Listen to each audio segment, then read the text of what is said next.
Clint Eastwood has always been a man of few words, both on screen and off. But at 95, the legendary actor-director has broken his silence about a fellow icon who shaped Hollywood alongside him, James Garner. Their friendship was never simple, and Eastwood's reflections reveal a relationship built on admiration, rivalry, and mutual respect. In an industry where image is everything and egos often collide, Eastwood's candid recollection offers a rare glimpse into the real human connection behind the legends. It is not a story of drama or scandal, but of two artists who understood each other's strengths, pushed each other to be better, and ultimately became part of the same era-defining legacy. For decades, the public has seen their careers from the outside. Now, Eastwood finally shares what he truly thought about James Garner. From modest beginnings to iconic legend, Clint Eastwood was born Clinton Eastwood Jr. on May 31, 1930, in San Francisco, California. Raised during the Great Depression, his childhood was shaped by modest means, hard work, and a determination that would later define his career. Early interest in athletics and drawing hinted at a creative mind, but it wasn't until after his service in the U.S. Army during the Korean War that he began acting in small film roles. His rise was slow but unstoppable, and he gradually built a reputation for quiet strength and intense presence.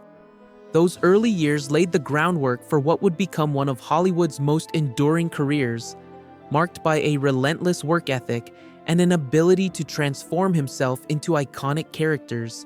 The Man with No Name, a Western Revolution. Eastwood's breakthrough came with Sergio Leone's legendary spaghetti Western trilogy, beginning with A Fistful of Dollars in 1964. The films, For a Few Dollars More and The Good, the Bad, and the Ugly followed, transforming the Western genre into something darker, grittier, and mythic. Eastwood's portrayal of the Man with No Name was minimalist, almost hypnotic. Few words, a piercing gaze, and an intimidating calm that spoke louder than dialogue. His stoic charisma captivated audiences and made him an international star. Those roles didn't just launch Eastwood, they reshaped Hollywood's image of masculinity and rugged individualism. The trilogy turned him into a cultural icon and set the stage for the next chapter of his career, the anti-hero detective who would become equally famous. Dirty Harry and the Making of a Myth.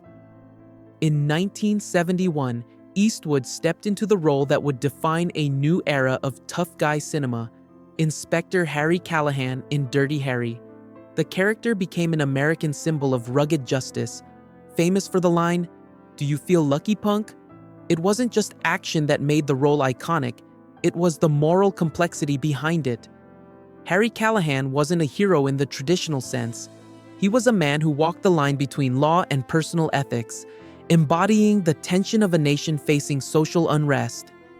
Eastwood's performance blended charisma with raw grit, and audiences responded to the powerful mix. The film's success confirmed Eastwood's status as one of Hollywood's most bankable stars, while his image as a tough, uncompromising force became cemented in cinematic history. Beyond acting, the director emerges.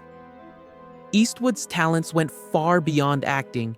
In 1971, he directed his first film, Play Misty for Me, proving he was not only a star but a filmmaker with a keen understanding of tension and storytelling. Over the decades, he directed films that ranged from the intimate Million Dollar Baby to the epic Flags of Our Fathers. His style is marked by simplicity, efficiency, and a focus on natural performances. Eastwood became known for telling stories about redemption, mortality, courage, and the human condition. His work earned multiple Academy Awards, including Best Director and Best Picture. Beyond direction, Eastwood also composed original music for his films, adding another layer to his creative legacy. He was not simply a Hollywood star, he was an artist with a rare ability to shape cinema on every level. A return to screen, The Mule and Beyond. After a 6-year acting absence, Eastwood returned to the screen in The Mule, 2018, a film based on the true story of a WWII veteran turned drug courier. The movie explored themes of aging, regret, and the consequences of choices, reflecting Eastwood's lifelong fascination with morally complex characters. His restrained performance reminded audiences why he remains a commanding presence even in his later years. The film also showed his skill as a director, quiet, emotionally grounded, and unafraid of difficult truths.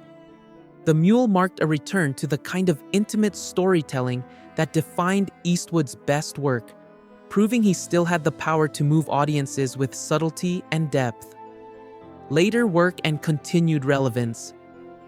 Eastwood continued his directorial career with Richard Jewell, 2019, a film about a security guard wrongly accused of a bombing at the 1996 Olympics.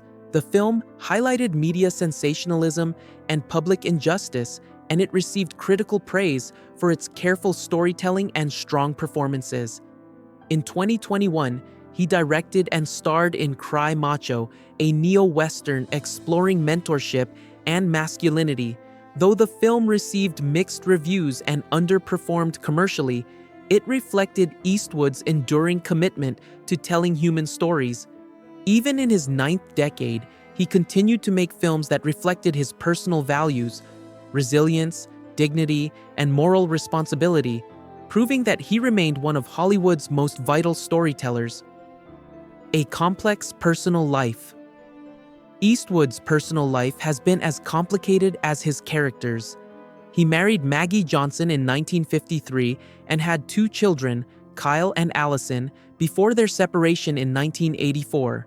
His relationships during this time included long-term partnerships with Roxanne Tunis and Sandra Locke, and he fathered children with several women, including Jasleen Reeves and Frances Fisher. He later married Dina Ruiz in 1996, and they had a daughter, Morgan. Their marriage ended in 2014. In total, Eastwood has fathered 8 children with 6 women, though he has never publicly confirmed the exact number. This private complexity contrasts sharply with his public persona, reflecting a life lived both in the spotlight and behind closed doors. The truth about James Garner. At 95, Eastwood finally spoke openly about James Garner, a fellow icon and longtime friend. Eastwood described Garner as a man of charm, intelligence, and effortless talent. He admired Garner's ability to connect with audiences in a way that felt genuine and unforced, like a friend rather than a performer. Eastwood acknowledged that they weren't always in agreement, but insisted that their professional tension was part of what made them better artists. "You push each other," he said, "and that's how great performances come to life." Eastwood also praised Garner's generosity and loyalty, describing him as someone you could count on in an industry where that kind of integrity is rare. Outro. Legacy, respect, and the human side of icons. Eastwood's reflections on James Garner offer more than a Hollywood anecdote. They reveal the human truth behind the legends. Their relationship was shaped by mutual respect, creative rivalry, and a shared commitment to their craft. Eastwood's final words about Garner are not just a tribute to a friend, but a reminder that even the most iconic figures in Hollywood were, at their core, people who loved what they did and cared deeply about the lives they touched.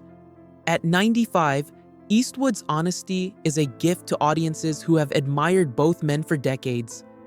It reminds us that the real stories behind the screen are often the most powerful, and that respect, not rivalry, is what endures.